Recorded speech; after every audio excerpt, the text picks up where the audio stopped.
Okay, finally making a new video. I tried to make a new one the other day, but it conked out on me. That was my other video was about pessimism, but I'm gonna not. I was doing a defensive pessimism, but I think I've got to move on to something else. This one is going to be about um, what what is there what should I believe in this day and age? The world's a crazy place. There's a lot of crazy things going on, and there's a real question about who to believe. And it's difficult, There's a lot of conspiracy theories right now, and you really wonder, well, are they really conspiracies, or is there any truth to any of these things? There's some things that aren't quite so much conspiracy theories, like the idea that we're running out of oil. I don't think there's, the conspiracy theories on that front are that oil just regenerates forever, that they're pretending that there isn't as much oil so that they can manipulate us, but I don't believe that for a second. I believe the professor of there's a professor from Princeton, one from Stanford, and one from Caltech. Geophysics professors all say this is a problem that's coming, and we should be prepared, and we should try to prepare. So, and I just don't see any reason for these people to lie. They're not really working on alternative energy projects, particularly their geophysics professors. And I guess that they're from respected institutions that are known for giving you a quality education in science. So, so I tend to believe that. So with that being the underlying truth, I'm aware, unlike many people,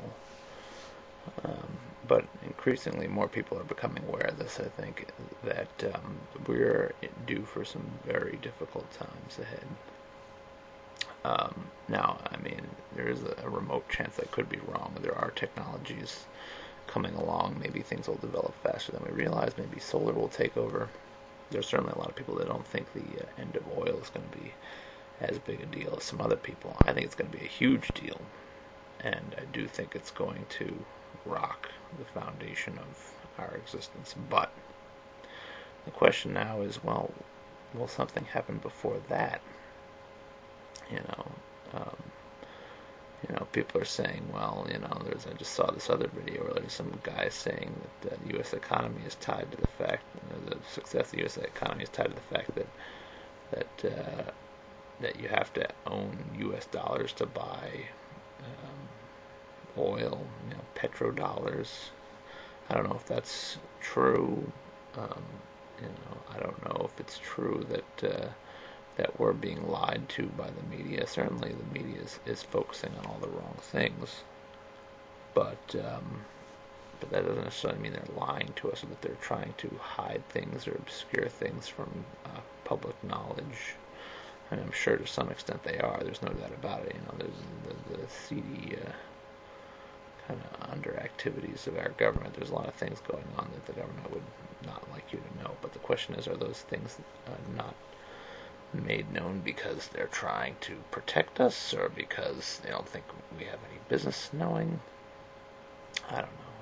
It's hard. There's these theories that there's a theory that there's going to be a nuclear war. I've already talked about the Hopi prophecy that there may be nuclear war, but who knows? Can I believe them? What about 2012? Is that totally a coincidence that the world seems to be approaching this precipice of craziness?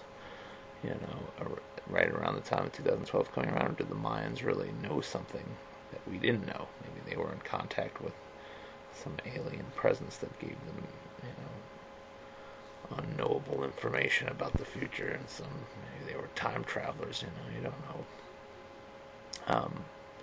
There's so many possibilities here. There's so many things swirling around with the internet. There's so many different people saying so many different things, and it's hard to know what to believe. I do know that I don't trust the leadership of the world or this country, because basically, uh, regardless of the energy situation, there is a certain basic truth here, and that is that we are living a lifestyle that requires unlimited resources, and we do not have unlimited resources on this planet now.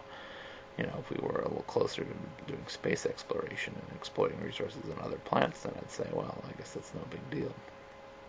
But knowing that, regardless, even if we find a replacement for energy, there's still material resources that we need to function, and we're still making incredible amounts of waste. We're destroying our environment, global warming or climate change. I'm convinced that, yeah, something's happening. The temperatures are changing, the storms are becoming more violent.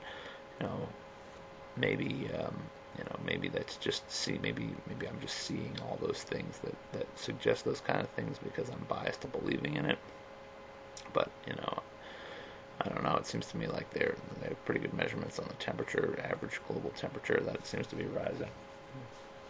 Um, you know, they basically it's gotten to the point where there's so much misinformation going around, and there's so many of us are being kept in the dark about what's really going on. And then there's even people who are like, not only do you have conspiracy theories that may be right, but you have some conspiracy theories that are blatantly wrong, like abiotic oil.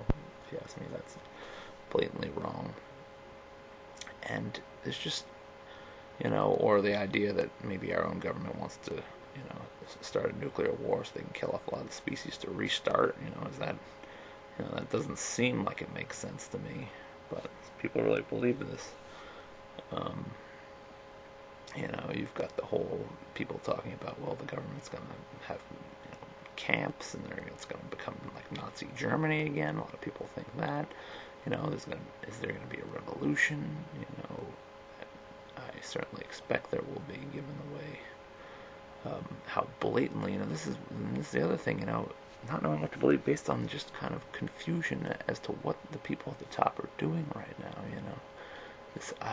They keep trying to, I mean, at this point, the rich are being blatant about, they don't want to raise their taxes whatsoever. Meanwhile, we have the greatest income inequality, well, maybe, in the last 100 years, ever since the last Great Depression, and they continue to push, reforms that give more money to rich people and screw poor people, And, I mean, this is really pushing the system, the capitalist system that we've lived under for so long, well, for the last 100 years, to the brink. These people, I mean, why would they do this? Also with this, the trading, the debt, all the slicing and dicing of debt, the total destruction of the housing market and the economy. These people, knew what they were getting themselves into. They were betting that that these investments they were creating would fail, and these people aren't stupid, so are they aware that the end is coming? Are they trying to, here's another potential conspiracy theory, are they trying to put their money away before everything goes to hell? Or they do it because they know about peak oil coming? Or is it just a system that's, of greed that just managed to spiral out of control because people, it just rewarded the inherently greedy people and do things that aren't necessarily good for the greater good? It's so hard to say, what the case is.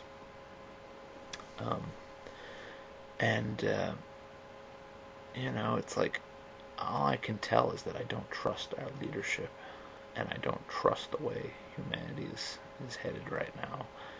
And I wonder, can we form another society? There's a certain fear factor too, as if, everything's too big to fail. Everything, the whole system's too big to fail. If the system fails, we're going to die. Is that true? I mean, certainly you look at the population growth compared to oil usage, and from the time the beginning of the Industrial Revolution, the population has, billowed up, impressively. And you have to wonder, would we all be able to survive together without the aid of, the Green Revolution, which was fossil fuel based agriculture? Can permaculture pick up the slack? Can people really work together, or are we doomed? Are we all doomed to? I hate to say it, but you look at population growth curves, and apparently there's several kinds. There's like an S curve. It's like a logarithmic curve, I guess. And then you have another curve, or another type of population I've seen, where people have access to a resource, or I'm sorry, an animal species has access to a resource, and it's overexploited, and they gorge and gorge and gorge, and then it gets to a point where there's tons of animals and very little of the resource, and the population crashes, and most of the population dies. And this is unfortunately how I see, our existence, and it scares me. We've been, obviously, in my mind, at least from what I can tell, obviously overusing the Earth's resources, doing more and more and more, building more and more and more, figuring out ways to increase our efficiency in using resources. In other words, find ways to use more and more resources as fast as possible, and it doesn't make sense as a long-term plan for humanity. And I fear there will be a population crash, and I fear for my life and my life of my dogs and the life of my family. And, I don't know, is this just fear? Is this fear that's been instilled into me by the media, by the powers that be? Maybe is there a way to, transcend all this fear, for us to work together, for us to make things work, or are we all doomed? It's like, I'd like to think there's a way to make it work, but I get the feeling like the system is too big to fail, and it's a damn shame. I wish I could have just lived in a time when the system was still somewhat innocent. 70s, 60s. It's a shame that the modern generation, anyone living today, has to be placed with the burden of what's to come. But there's no guarantee it will come. But my bet is yes, it will come, and this is my gut instinct, and that's really all you can rely on in this day and age.